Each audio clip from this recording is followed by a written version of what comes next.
Hey guys, today I'm going to show you how to motorize a Hobie compass using our power pole adapter and our Bixpy Compass Plate.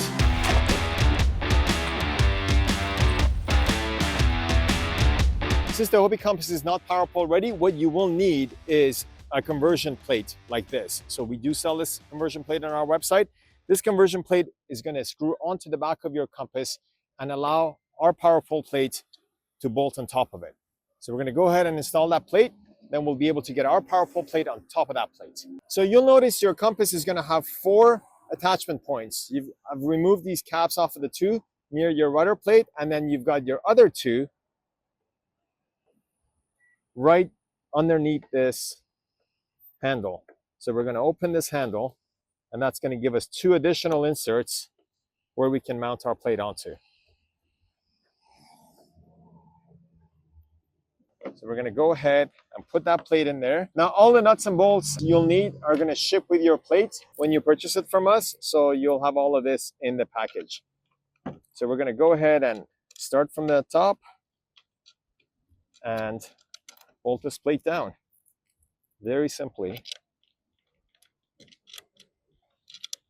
So in this case, I'm not going to put my handle back on because once you have this on, it's so sturdy that you really don't need that handle anymore. You're able to simply use that plate or use our power pole plate to lift the kayak. So not of much concern. That's it, guys. It's that simple. So now you have a platform to be able to put our power pole plate onto.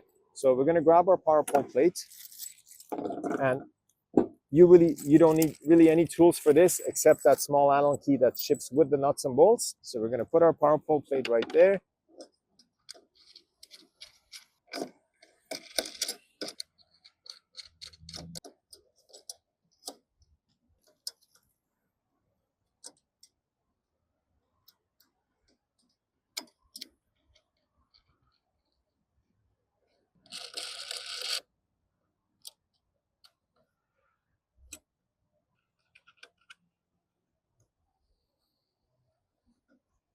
We're just going to tighten those down.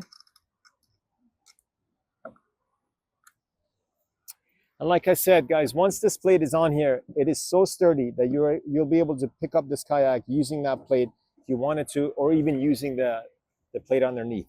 So that's it. We have our power pole plate on. From there, we have our motor on our vertical pipe. We're going to run that cable right underneath there so it's nice and tidy.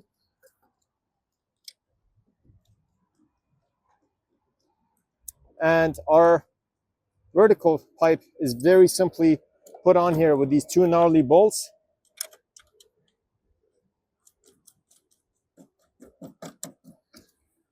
And once you have that on there, you're able to adjust your height. In this case, it looks like we're at a pretty good depth for the motor. So we're going to leave that alone.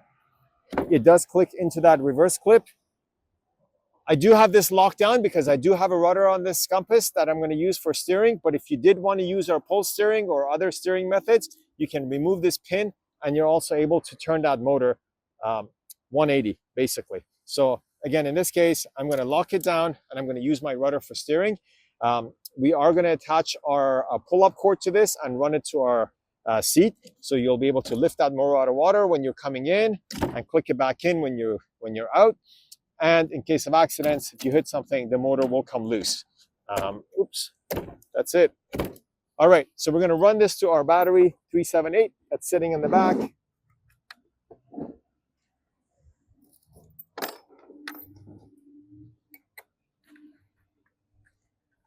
And we can either have this sitting under our seat if you'd like, or just sitting in the back by your crate. If you do want to take the battery further into the kayak, we do sell extension cables as well, so you can run it all the way to the front if you like. But that's it. That's how simple it is to get that power pole plate onto that Hobie compass.